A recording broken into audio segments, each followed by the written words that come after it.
दोस्तों नमस्कार। ज्वालामुखी एक ऐसा नाम है जिसके बारे में सोचने से ही हमारे रोंगटे खड़े हो जाते हैं। और वो भी क्यों ना। यह आग की नदी होती है जो किसी भी इंसान को एक झटके में मौत की नींद सुला सकती है। इस वीडियो में हम जानेंगे कि ज्वालामुखी कैसे फटते हैं और इनके फटने का प्रमुख कारण क्या होता है और इनमें से निकलने वाला लावा हमारे लिए कितना हानिकारक और लाभकारी होता है। इंसान ने प्रकृति पर विजय पाने के सारे हथियार आजमा लिए, मगर आज भी वह इसमें पूरी तरह से असफल रहा है। प्रकृति आज भी किसी न किसी रूप में इस सृष्टि में अपनी प्रचंड ताकत का एहसास करा सकती है, चाहे वह किसी भयंकर तूफान के रूप में हो या भूकंप या फिर ज्वालामुखी के रूप में।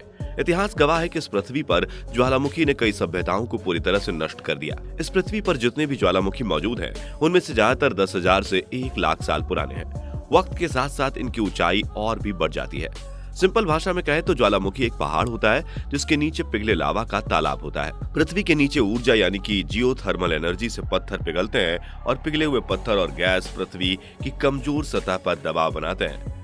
लगातार इस दबाव के कारण उस सतह पर दरारें आ जाती हैं और उन दरारों में से पृथ्वी के भीतर का मैग्मा लावा के रूप में बाहर निकलता है। मैग्मा और लावा में कोई खास अंतर नहीं होता।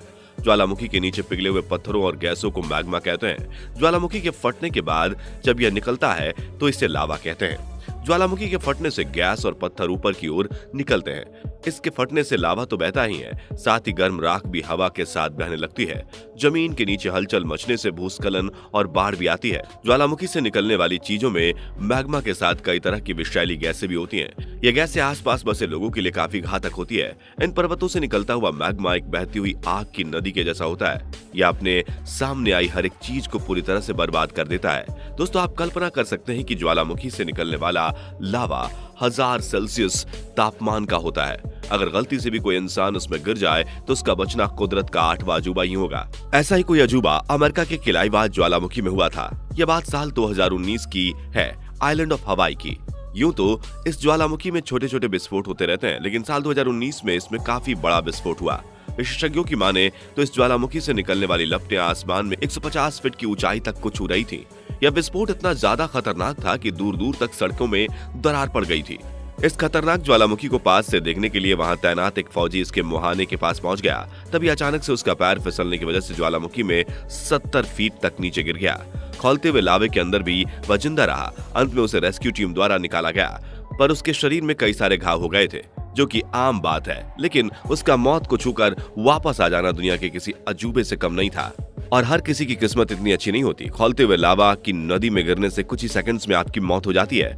वैसे तो ज्वालामुखी देखने में काफी खूबसूरत लगते हैं, लेकिन ये जितने खूबसूरत होते हैं उससे कई गुना ज्यादा खतरनाक भी। इसलिए विशेषज्ञों का कहना है कि सक्रिय ज्वालामुखी से हमेशा दूरी बनाकर रखनी चाहिए, क्योंकि कब इनका पारा गर्म हो जाता है यह इन्हें भी खुद नहीं पता। दोस्तों, अब इतनी मायूसी भी ठीक नहीं है, इसलिए चलो हम आपको ज्वालामुखी से होने वाले कुछ फायदे भी बताते हैं। जब ज्वालामुखी किसी समुद्र के अंदर फटते हैं तो अपने साथ एक खूबसूरत टापू का निर्माण करती है।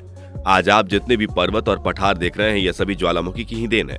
और उसके साथ साथ हमें कई सारी धातुएं भी मिलती हैं, क्योंकि यह धरती के अंदर की नर्म धातुओं को धरती से बाहर निकालती है। हाल ही में जापान के समुद्र में एक काफी खूबसूरत लैंड देखा गया, जिसके बनने का कारण ज्वालामुखी है। हालांकि ये ज्यादा समय तक नहीं टिक पाते, क्योंकि यह अस्थायी होते हैं और समुद्र की लहरों के सामने अपना दम तोड़ देते हैं। इसके साथ ही जब ज्वालामुखी फटती है तो वह अपने साथ एक विशालकाय गड्ढा खोद देती है। इसमें कई सारी सुंदर झीलें बनती हैं। दोस्तों, प्रकृति कोई भी ऐसा काम नहीं करती जो सिर्फ हमारे लिए हानिकारक हो। ठीक उसी प्रकार ज्वालामुखी भी है। गर्म आग उगलने वाले ज्वालामुखी धरती को अंदर से ठंडा रखने का काम करते हैं, जिससे कि धरती का संतुलन बना रहे। तो आज के लिए बस इतना ही। मिलते हैं अगले वीडियो में किसी नेक्स्ट टॉपिक के साथ। तब तक के लिए धन्यवाद। चैनल को सब्सक्राइब करना मत भूलिए।